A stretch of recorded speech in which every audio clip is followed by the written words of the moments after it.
Hi, I'm live. It's Facebook. It's 8 o'clock. We're going to read another chapter of The Patchwork Girl of Oz. This is chapter 5. It's called A Terrible Accident. "It will take a few minutes for the powder to do its work," remarked the magician, sprinkling the body up and down with much care. But suddenly the Patchwork Girl threw up one arm, which knocked the bottle of powder from the crooked man's hand, sent it flying across the room. Unc Nunkie and Margaret were so startled that they both leaped backwards and bumped together, and Unc Nunkie's hand joggled the shelf above them and upset the little bottle containing the liquid of petrification. The magician uttered such a wild cry that Ojo jumped away, and the Patchwork Girl sprang after him and clasped her stuffed arms around him in terror. The glass cat snarled and hid under the table, and so it was that when the powerful liquid of petrification was spilled, it fell only upon the wife of the magician and the uncle of Ojo. With these two, the charm worked promptly. They stood motionless and stiff as marble statues in exactly the positions they were in when the liquid struck them. Ojo pushed the Patchwork Girl away and ran to Unc Nunkie, filled with a terrible fear for the only friend and protector he had ever known. When he grasped Unc's hand, it was cold and hard. Even the long gray beard was solid marble. The crooked magician was dancing around the room in a frenzy of despair, calling upon his wife to forgive him, to speak to him, to come to life again. The Patchwork Girl, quickly recovering from her fright, now came nearer and looked from one to another of the people with deep interest. Then she looked at herself and laughed. Noticing the mirror, she stood before it and examined her extraordinary features with amazement. Her button eyes, pearl bead teeth, and puffy nose. Then, addressing her reflection in the glass, she exclaimed, "Why, there's a gaudy dame! Makes a paint box, blush with shame. Razzle, dazzle, fizzle, fazzle, howdy do, miss, what's your name?" She bowed, and the reflection bowed. Then she laughed again, long and merrily, and the glass cat crept out from under the table and said, "I don't blame you for laughing at yourself. Aren't you horrid?" "Horrid?" she replied. "Why, I'm thoroughly delightful. I'm an original, if you please, and therefore incomparable. Of all the comic, absurd, rare, and amusing creatures that the world contains, I must be the supreme freak. Who but poor Margaret could have managed to invent such an unreasonable being as I? But I'm awfully glad, that I'm just what I am and nothing else." "Be quiet, will you?" cried the frantic magician. "Be quiet and let me think. If I don't think, I shall go mad." "Think ahead," said the Patchwork Girl, seating herself in a chair. "Think all you want to. I don't mind."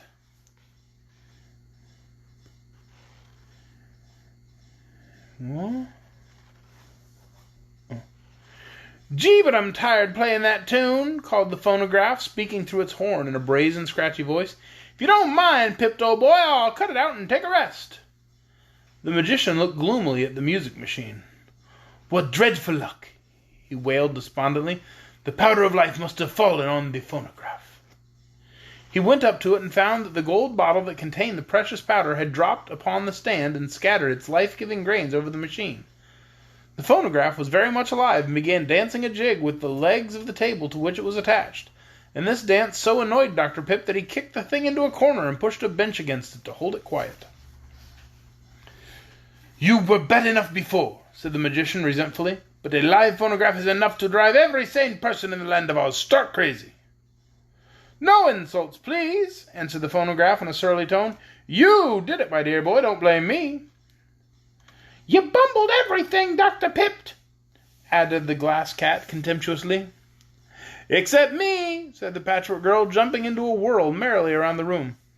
"I think," said Ojo, almost ready to cry through grief over Unc Nunkie's sad fate, "it must all be my fault, in some way.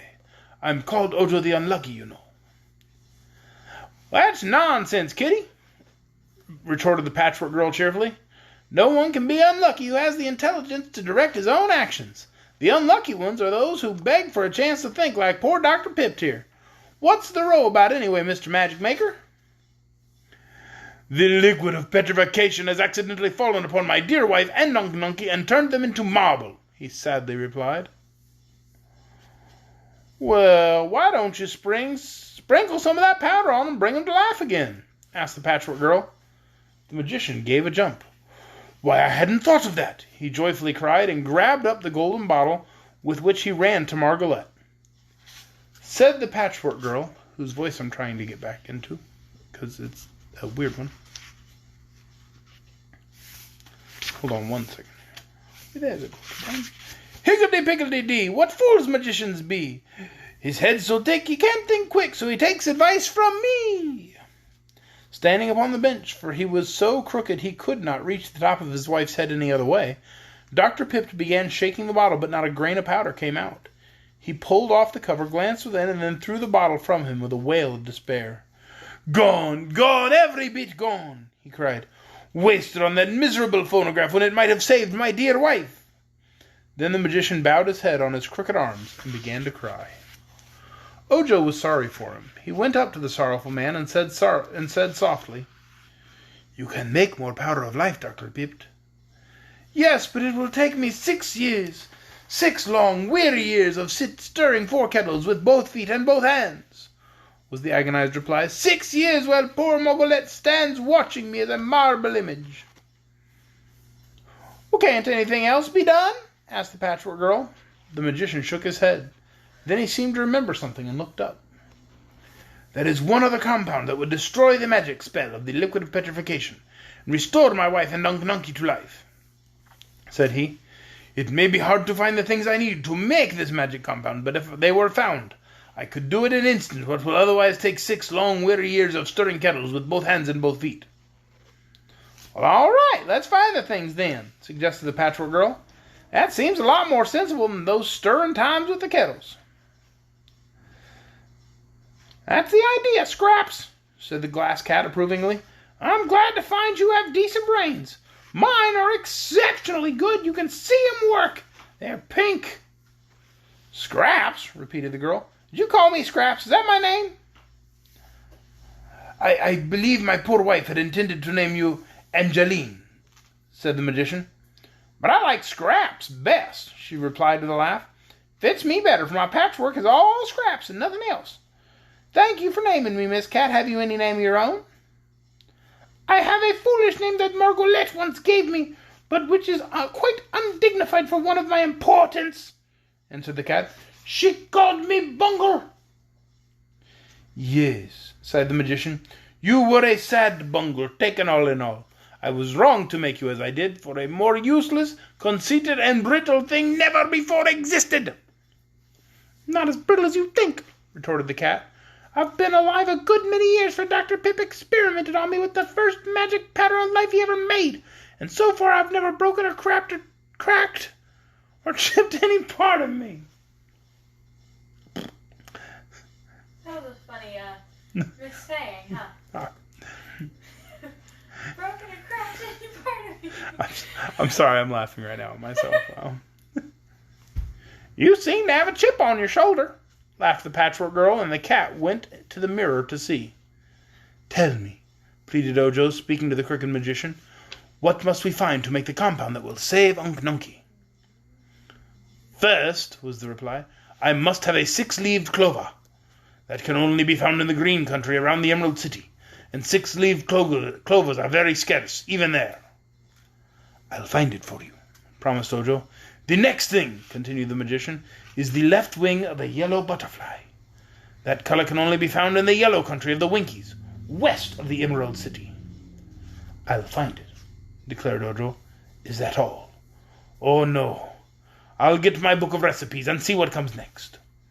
Saying this, the magician unlocked a drawer of his cabinet and drew out a small book covered with blue leather. Looking through the pages, he found the recipe he wanted and said, "I must have a gill of water from a dark well."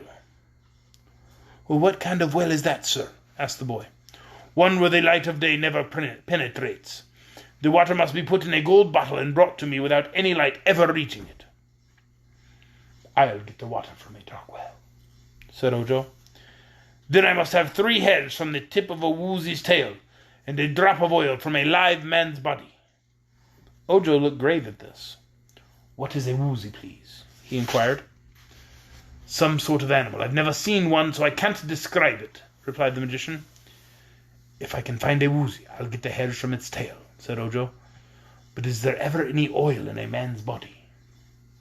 The magician looked in the book again to make sure. "That's what the recipe calls for," he replied. "And of course we must get everything that is called for, or the charm won't work. The book doesn't say blood, it says oil. And there must be oil somewhere in a live man's body, or the book wouldn't ask for it." "All right," returned Ojo, trying not to feel discouraged. "I'll try to find it." The magician looked at the little Munchkin boy in a doubtful way and said, "All this will mean a long journey for you. Perhaps several long journeys, for you must search through several of the different countries of Oz to get the things I need." "I know it, sir, but I must do my best to save Unc Nunkie." "And also my poor wife Margolette. If you save one, you will save the other, for both stand there together, and the same compound will restore them both to life. Do the best you can, Ojo, and while you are gone, I shall begin the 6 years' job of making a new batch of the Powder of Life. Then, if you should unluckily fail to secure any one of the things needed, I will have lost no time. But if you succeed, you must return here as quickly as you can, and that will save me much tiresome stirring of 4 kettles with both feet and both hands." "I will start on my journey at once," said the boy. "And I will go with you," declared the Patchwork Girl. "No, no!" exclaimed the magician. "You have no right to leave this house. You are only a servant and have not been discharged." Scraps, who had been dancing up and down the room, stopped and looked at him. "What is a servant?" she asked. "One who serves, a sort of slave," he explained. "Very well," said the Patchwork Girl. "I'm going to serve you and your wife by helping Ojo find the things you need. You need a lot, you know, such as are not easily found." "It is true," sighed Dr. Pip. "I am well aware that Ojo has undertaken a serious task." Scraps laughed, and resuming her dance, she said, "Here's a job for a boy of brains, a drop of oil from a live man's veins, a 6-leaf clovers, 3 nice hairs from a woozy's tail, the book declares, are needed for the magic spell, and water from a pitch-dark well. The yellow wing of a butterfly to find must Ojo also try. And if he gets them without harm, Doc Pip will make the magic charm. But if he doesn't get them, Unc will always stand a marble chunk." The magician looked at her thoughtfully. "Poor Margolette must have given you some of the quality of posy by mistake," he said. "And if that is true, I didn't make a very good article when I prepared it, or else you got an overdose or an underdose. However, I believe I shall let you go with Ojo, for my poor wife will not need your services until she is restored to life. Also, I think you may be able to help the boy, for your head seems to contain some thoughts I did not expect to find in it. But be very careful for yourself, for you're a souvenir of my dear Margolette. Try not to get ripped, or your stuffing may fall out. One of your eyes seems loose, and you may have to sew it on tighter. If you talk too much, you'll wear out your scarlet plush tongue, which ought to have been hemmed on the edges. And remember, you belong to me and must return here as soon as your mission is accomplished." "I'm going with Scraps and Ojo," announced the Glass Cat. "You can't," said the magician. "Why not?" "You'd get broken in no time, and you couldn't be a bit of use to the boy and the Patchwork Girl." "I beg to differ with you," returned the cat in a haughty tone. 3 heads are better than 2, and my pink brains are beautiful. You can see 'em work." "Well, go along," said the magician irritably. "You're only an annoyance anyhow, and I'm glad to get rid of you." "Thanks for nothing, then," said the cat stiffly. Dr. Pip took a small basket from a cupboard and packed several things in it. Then he handed it to Ojo. "Here is some food and a bundle of charms," he said. "It is all I can give you, but I am sure you will find friends on your journey who will assist you in your search. Take care of the Patchwork Girl and bring her safely back, for she ought to prove useful to my wife. As for the Glass Cat, properly named Bungle, if she bothers you, I now give you my permission to break her in two, for she is not respectful and does not obey. I made a mistake in giving her the pink brains, you see." Then Ojo went to Unc Nunkie and kissed the old man's marble face very tenderly. "I'm going to try to save you, Unc," he said, just as if the marble image could hear him, and then he shook the crooked hand of the crooked magician, who was already busy hanging the 4 kettles in the fireplace, and picking up his basket left the house. The Patchwork Girl followed him, and after them came the Glass Cat. And that is the end of Chapter 5? Yeah. Chapter 5, which was called A Terrible Accident. Tomorrow night we're going to read Chapter 6, The Journey. Sorry about last night. We were doing Halloween movies with the kids and all kinds of fun fall, autumn type stuff. and just got busy and didn't do Oz. So, but we should be back on every night this week. Tomorrow night, Chapter 6, The Journey. See you then. Good night.